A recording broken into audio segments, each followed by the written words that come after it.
نحمده ونصلي على رسوله الكريم اما بعد فاعوذ بالله السميع العليم من الشيطان الرجيم بسم الله الرحمن الرحيم وقال رسول الله صلى الله عليه وسلم خيركم من تعلم القرآن وعلمه تم میں سے بہترین شخص وہ ہے جو قرآن مجید کو سیکھتا ہے اور اس کی تعلیم کو عام کرتا ہے۔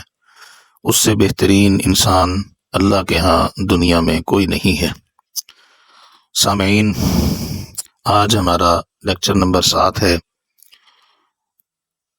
اللہ تعالیٰ نے سورہ حجرات کی آیت نمبر جو 10 ہے اس میں فرمایا انما المؤمنون اخوہ۔ انما یہ کلمہ حصر کہلاتا ہے۔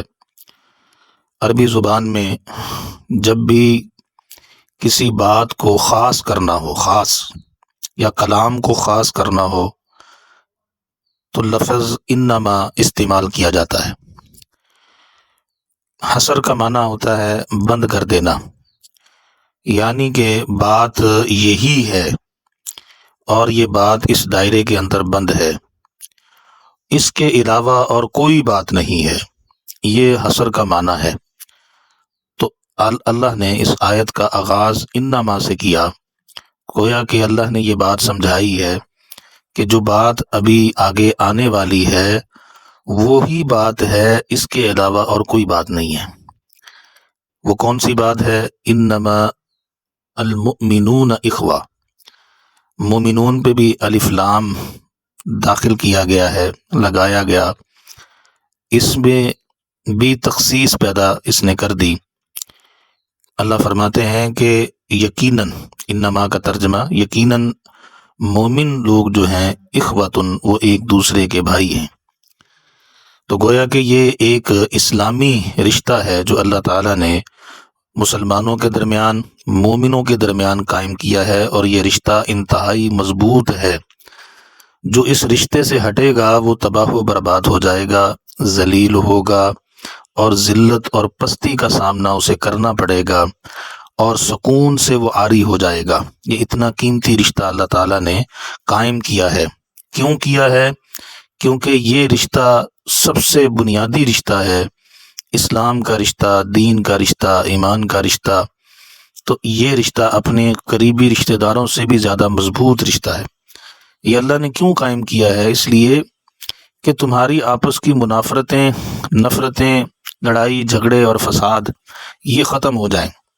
خاندانی لحاظ سے، نسب کے لحاظ سے ایک دوسرے سے کبھی بھی لڑائی جھگڑا نہیں کرنا چاہیے، کیونکہ مومن مومن کا بھائی ہے، اور مومن مومن کے ساتھ اپنے تعلق کو اچھی طرح استوار کرے تاکہ آپس میں جو لڑائی جھگڑے فسادات ہیں وہ ختم ہو جائیں۔ تو شریعت کا مقصود یہ ہے کہ معاشرے میں اتحاد پیدا کیا جائے۔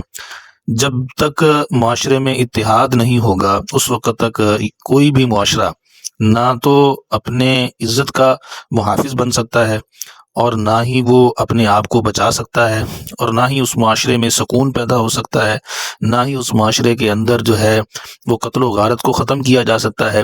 اگر آپ بے سکونی کو ختم کرنا چاہتے ہیں، قتل و غارت کو ختم کرنا چاہتے ہیں، ڈاکہ زنی اور چوری کو ختم کرنا چاہتے ہیں، اور آپ ایک سکون والا معاشرہ قائم کرنا چاہتے ہیں، تو اس کے لیے ضروری ہے کہ آپس میں اتحاد ہو، اور اتحاد پیدا کرنے کے لیے ضروری ہے کہ یہ عقیدہ رکھا جائے انما المؤمنون اخوہ، کہ مومن مومن کا بھائی ہے۔ بجائے لڑائی جھگڑا فساد کرنے کے ہمیں ایک دوسرے کے ساتھ محبت کرنی چاہیے، ایک دوسرے کا خیال رکھنا چاہیے، ایک دوسرے کے دکھ درد بانٹنے چاہیے، اور دکھ درد میں ایک دوسرے کے کام آنا چاہیے۔ یہ ان کی مثالیں صحابہ کرام کے دور میں موجود ہیں کہ وہ ایک دوسرے کا دکھ درد بانٹتے تھے، اپنے پیٹ کو کاٹ کے وہ دوسرے کو کھلاتے تھے۔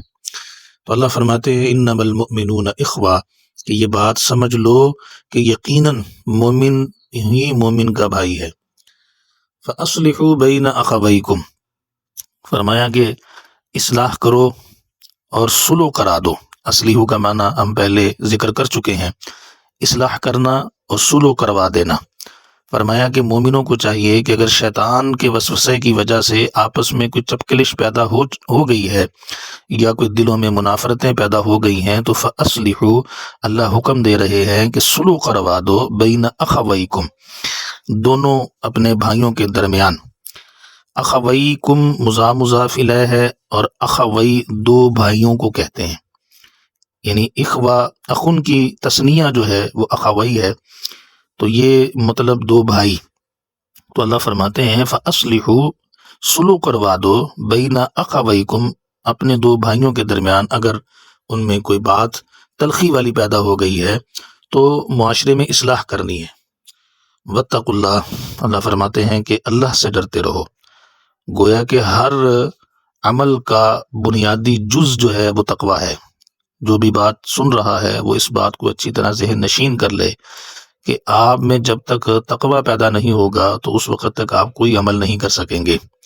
اور تقوی کس چیز کا نام ہے؟ تقوی اپنی خلوت اور جلوت کی پاکیزگی کا نام ہے، کہ آپ کی جو خلوت کی زندگی ہے، علیحدہ کی زندگی ہے، آپ کے کمرے کی زندگی ہے، آپ کے گھر کی زندگی ہے، اس زندگی میں بھی آپ اللہ سے ڈریں، اور معاشرتی زندگی میں بھی آپ اللہ سے ڈریں۔ یہ تقوی ہے۔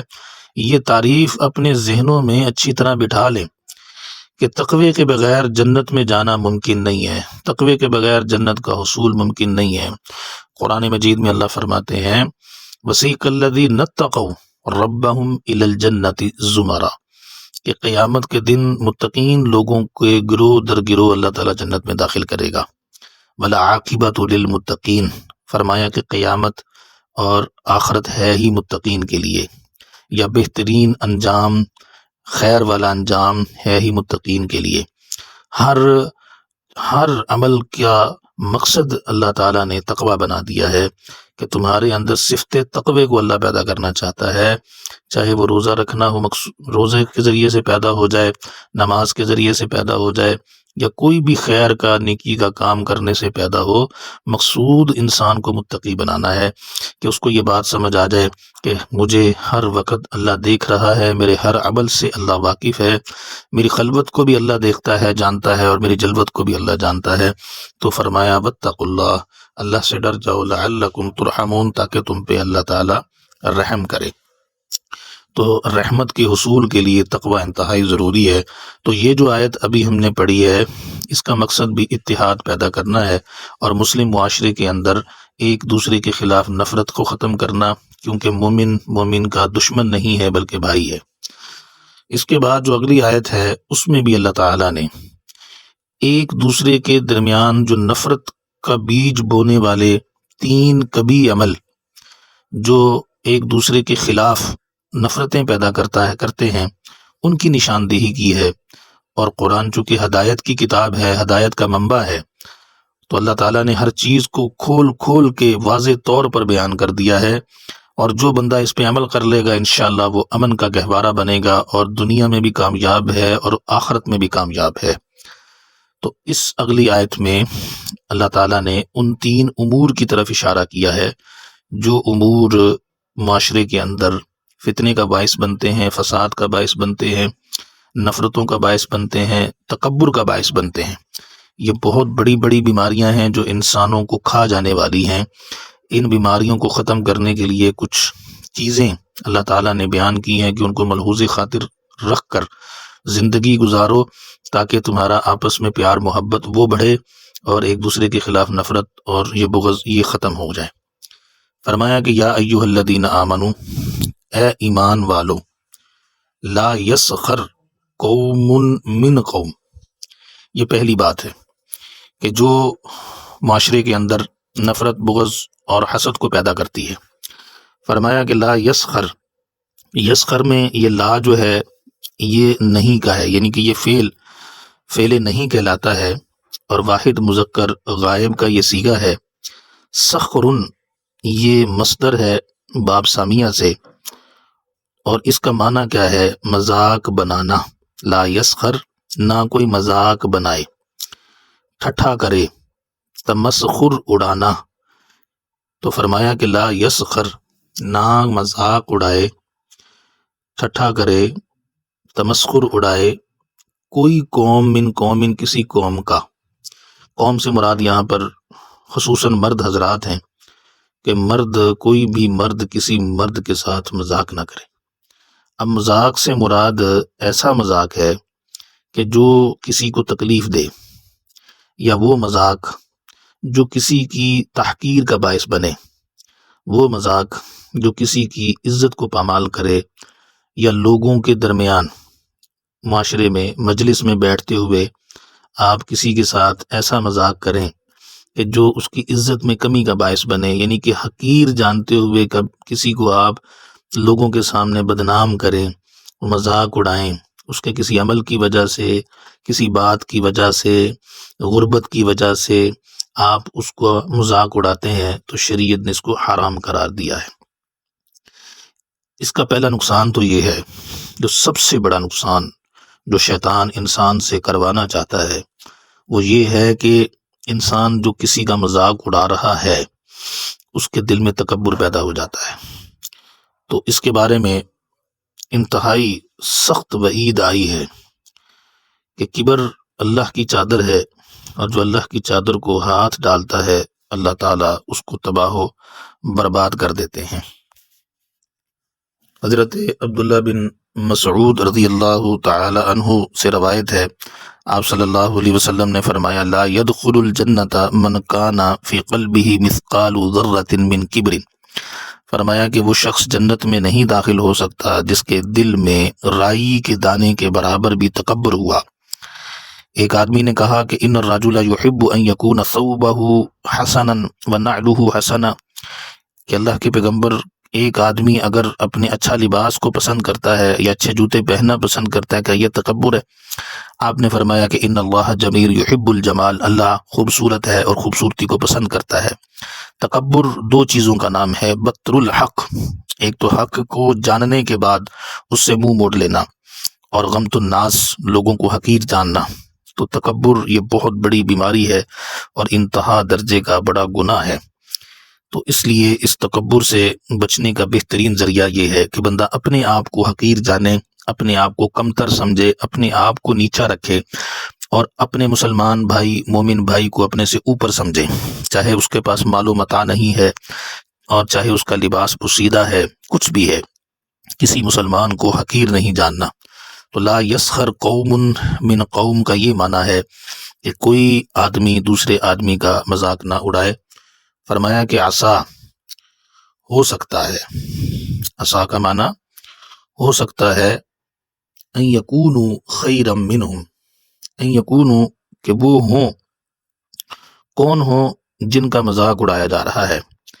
اللہ فرماتے ہیں ہو سکتا ہے، ممکن ہے کہ جن کا مذاق اڑایا جا رہا ہے، خیرا منہم، وہ بہتر ہوں، خیرم بہتر ہوں، منہم ان سے جو مذاق اڑا رہے ہیں، جو مذاق اڑا رہے ہیں ہو سکتا ہے کہ وہ ان سے بہتر ہوں۔ کیوں؟ کیونکہ اللہ کے ہاں انسان کی عظمت اور مقام تقوی کے ساتھ ہے۔ اللہ کے ہاں وہ انسان عظیم ہے جس کا دل پاک ہے، جس کا دل صاف ہے۔ تو گویا کہ دلوں کی پاکیزگی اور دلوں کی صفائی اصل چیز ہے کہ جو انسان کو اللہ کے قربت اختیار کرواتی ہے، اللہ کے قریب کرتی ہے۔ تو فرمایا کہ ہو سکتا ہے کہ ایک انسان کا لباس بوسیدہ ہے لیکن وہ اللہ کے ہاں انتہائی معزز ہو، اپنے تقوی کی وجہ سے، اپنے ایمان کی مضبوطی کی وجہ سے، اپنے خیر کے عمل کی وجہ سے۔ تو اس لیے کسی کا بھی مذاق نہیں اڑانا چاہیے۔ ہو سکتا ہے کہ وہ جس کا مذاق تم اڑا رہے ہو وہ تم سے کئی گنا بہتر ہو۔ اسی طرح یہ کبھی حرکت زیادہ تر عورتوں میں پائی جاتی ہے، تو اللہ تعالیٰ نے خاص طور پر عورتوں کو بھی اس کی نشاندہی کی کہ تمہارے اندر یہ فعل بد بہت زیادہ موجود ہے۔ تو اللہ تعالیٰ نے خاص طور پہ عورتوں کا بھی تذکرہ کیا اور فرمایا کہ ولا نساء من نساء، اور نہ ہی عورتیں عورتوں کے ساتھ مذاق اڑائیں، یعنی کہ عورتیں عورتوں کا مذاق نہ اڑائیں، کیونکہ لعن طعن کرنا اور بہت زیادہ زبان درازی کرنا یہ عورتوں کے افعال میں سے ایک فعل ہے جس کی نشاندہی رسول اللہ صلی اللہ علیہ وسلم نے اپنی حدیث میں بھی کی۔ فرمایا کہ عورتیں جو جہنم میں جائیں گی ان میں سے دو عمل زیادہ ہوں گے جن کی وجہ سے وہ جہنم کا ایندھن بنیں گی۔ ایک عمل تو عورتوں کی بد زبانی اور لعن طعن، تکثرن اللعن، آپ نے فرمایا کہ زبان پر ان کی کثرت کے ساتھ لعن طعن ہوگی، اور دوسرا تکفرن العشیر، خامن کی نافرمانی۔ یہ دو بدعمالیاں ایسی ہیں جن کی وجہ سے زیادہ تر عورتیں جہنم کا ایندھن بنیں گی۔ تو اس لیے اللہ تعالیٰ نے خاص طور پر عورتوں کا تذکرہ کیا اور فرمایا کہ ولا نساء من نساء، کہ عورت جو ہے وہ بھی کسی عورت کا مذاق نہ اڑائے۔ عسا، ممکن ہے، ان یکن خیرا منہن، کہ وہ عورتیں ہوں جن کا مذاق اڑایا جا رہا ہے وہ بہتر ہوں ان عورتوں سے جو مذاق اڑا رہی ہیں۔ تو اس آیت میں یہ پہلا ایک عمل ہے جس سے اللہ تعالیٰ نے سختی سے مومن مردوں کو بھی روک دیا ہے اور عورتوں کو بھی روک دیا ہے۔ اس سے دو قسم کے بگاڑ پیدا ہوتے ہیں، ایک تو انسان میں کبر کی بیماری وہ پیدا ہوتی ہے، اور یہ کبر جو ہے انسان کی نیکیوں کو کھا جاتا ہے جیسے کہ آگ لکڑی کو کھاتی ہے، اور دوسری وجہ معاشرے میں فساد برپا ہوتا ہے کہ جس کا آپ مذاق اڑا رہے ہیں اگر وہ دشمنی پہ اتر آئے تو اس سے پھر بہت زیادہ فساد پیدا ہوگا، اور اس طرح آپس میں نفرتیں اور آپس میں بغض یہ بڑھتا چلا جائے گا۔ تو اس لیے معاشرے میں سکون، امن پیدا کرنے کے لیے ضروری ہے کہ آپ کسی مسلمان مومن بھائی یا کوئی مومن عورت کسی مومن عورت کا مذاق نہ اڑائے۔ دوسرا جو عمل اللہ تعالیٰ نے اس آیت میں بیان کیا ہے وہ ہے وَلَا تَلْمِزُوا أَنفُسَكُمْ۔ لا تلمزو یہ بھی فعل نہیں ہے، جمع مذکر حاضر کا صیغہ ہے، لمز مصدر ہے، مادہ بھی اس کا لمز ہی آتا ہے، لام میم زال، اور اس کا مطلب ہے عیب جوئی کرنا، عیب نکالنا۔ تو اللہ فرماتے ہیں کہ لا تلمزو، عیب نہ نکالو اور عیب تلاش نہ کرو، عیب چینی نہ کرو۔ لا تلمزو انفسکم، بہت ہی گہری بات ہے، انتہائی دقیق نقطہ ہے کہ اللہ نے کہا کہ تم اپنے آپ اپنے عیب نہ نکالو۔ کیا مطلب ہے کہ مسلمان ایک جسم کی مانند ہے، مومن ایک جسم کی مانند ہے، تو اگر کسی کا عیب نکالتے ہو تو اللہ نے کہا ہے کہ گویا کہ تم اپنا ہی عیب نکال رہے ہو۔ تو کوئی مومن مرد یا عورت اپنے کسی مومن بھائی یا عورت کا عیب نہ نکالے، کیونکہ وہ ایسے ہی ہے جیسے وہ اپنی ذات کا عیب نکال رہے ہیں۔ تو عیب نکالنا جو ہے یہ غیبت بھی بن جاتا ہے۔ جب آپ کسی مومن کی پیٹھ پیچھے اس کا عیب نکالتے ہیں یا عیب بیان کرتے ہیں تو یہ غیبت ہے، اور غیبت بھی بہت بڑا گناہ ہے، اس کی معافی نہیں ہے۔ قیامت کے دن اس کا خمیازہ انسان کو بھگتنا پڑے گا، اور مردہ بھائی کے جسم سے گوشت کھانے کی مترادف ہے، بہت بڑا گناہ ہے، اس گناہ کی سنگینی کو بیان نہیں کیا جا سکتا۔ تو اس لیے اللہ تعالیٰ نے اس بات سے بھی منع کر دیا ہے کہ لا تلمزو، نہ تم عیب جوئی کیا کرو آپس میں ایک دوسرے کی، مسلمانوں کی، تاکہ تمہارے اندر عیب جوئی کی وجہ سے بغض پیدا نہ ہو، لڑائی جھگڑا پیدا نہ ہو، اور تمہارا معاشرے کا امن برباد نہ ہو جائے۔ اور تیسری چیز جس سے اللہ نے منع کیا ہے وَلَا تَنَابَزُوا، وہ تنابز ہے۔ تنابز جو ہے یہ بھی فعل نہیں ہے، جمع مذکر حاضر کا صیغہ ہے اور باب تفاعل ہے۔ تنابز، نبز اس کا مادہ ہے، اس کا معنی ہے چڑ مقرر کرنا، برا نام کسی کا لینا یا برے نام سے کسی کو پکارنا، ایک دوسرے کو چڑھانا برے برے ناموں کے ساتھ، تو یہ تنابز کہلایا جاتا ہے کہ آپ کسی کو کسی برے نام سے پکاریں اس کو چڑھانے کے لیے، تنگ کرنے کے لیے۔